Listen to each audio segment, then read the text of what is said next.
Have you ever wondered why we are so obsessed with looking effortlessly cool? You know that perfect, I just threw this on vibe that somehow looks a million times better than if you'd spent hours getting ready. Well, it turns out this whole idea isn't new, not even close. In fact, it has a secret, 500-year-old history that's way darker and more fascinating than you could ever imagine. So let's pull back the curtain on the secret of effortless cool. I mean, you've seen these words everywhere, right? The natural look, minimal simplicity, the off-duty model look.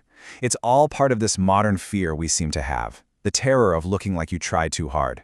It's an entire aesthetic built around studied carelessness, the art of looking amazing without anyone thinking you planned it, which, if you stop and think about it, is a really weird goal. So yeah, why? Why this collective obsession with hiding our effort? To get to the bottom of it, we have to go back in time, like way, way back. So, where did this all kick off? Well, believe it or not, the entire concept of effortless style can be traced back to a single book, written right in the heart of Renaissance Italy. This is it, The Book of the Courtier by a guy named Baldassare Castiglione. You can think of it as a 16th century survival guide for nobles trying to make it in the incredibly cutthroat world of the royal court. And right at the center of this guide was one brilliant, very specific, and very powerful idea. He called it Sprezzatura. Now, what does that mean? Put simply, it's the art of making really difficult things look totally easy. It didn't matter if you were giving a speech, playing an instrument, or just walking into a room. The goal was to do it with so much grace that it looked completely natural, like you were just born that good. And we see this exact same idea in fashion all the time today. It's all about those little intentional imperfections.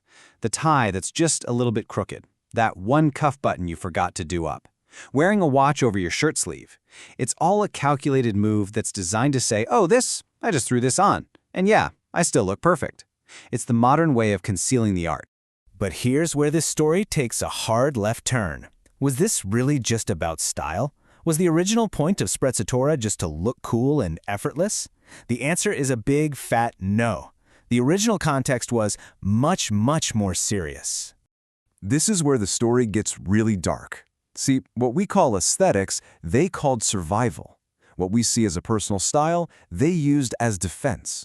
Our idea of influence was their reality of deceit. And looking cool?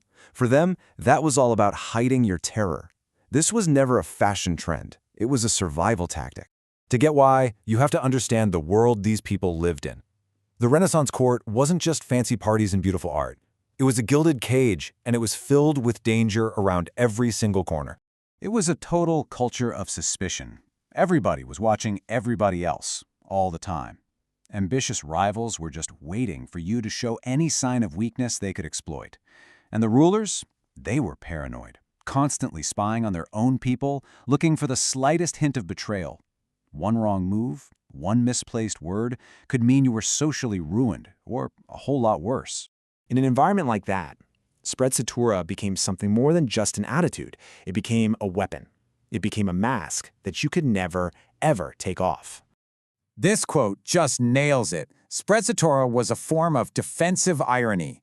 It was the skill of hiding everything that was actually going on inside you, all your ambition, your fear, your real intentions, behind this cool, calm, collected wall of nonchalance. And this mask had very specific jobs to do. It was used to hide your competitive drive so you didn't look like a threat. It hid your vulnerabilities from your boss, who could use them against you. It even managed to turn deceit into a kind of social art form. But most of all, it projected this image of total mastery, which was absolutely essential if you wanted to keep your spot at the top. But what was the price for wearing this mask 24/7? Let me tell you, this constant performance was anything but effortless. It was psychologically brutal. Imagine the constant self-monitoring, the non-stop suppression of every genuine emotion and impulse. It was a massive burden. There was a very real danger that the courtier would just completely lose themselves, becoming nothing more than the part they were forced to play. There's actually a pretty intense term for this psychological toll, a punitive internalized spectacle. What that basically means is you become your own prison guard. You're constantly watching yourself, punishing yourself, and denying your own nature, all just to survive in the social game. Yeah, so much for effortless. So how on earth did this deep, heavy, psychological survival strategy from the 1500s become a buzzword for wearing your shirt untucked? Let's trace its wild journey into our world. You can literally draw a straight line through history.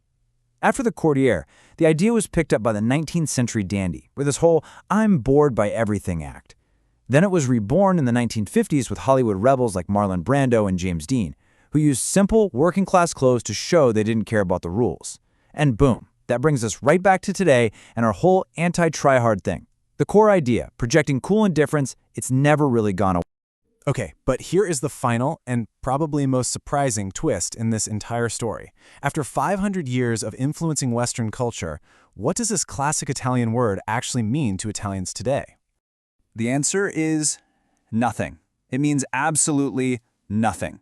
The huge majority of modern native Italian speakers have never even heard the word. To them, it's some dusty old literary term from the 16th century. It's just not part of their language anymore. But wait, it gets even better. For the few Italians who do hear the word, it has an unfortunate ring to it. See, Sprezzatura sounds almost identical to the word spazzatura, which is the modern Italian word for trash, garbage. So the very word that defines effortless cool for the rest of the world sounds like garbage in the country it came from. You just can't make this stuff up.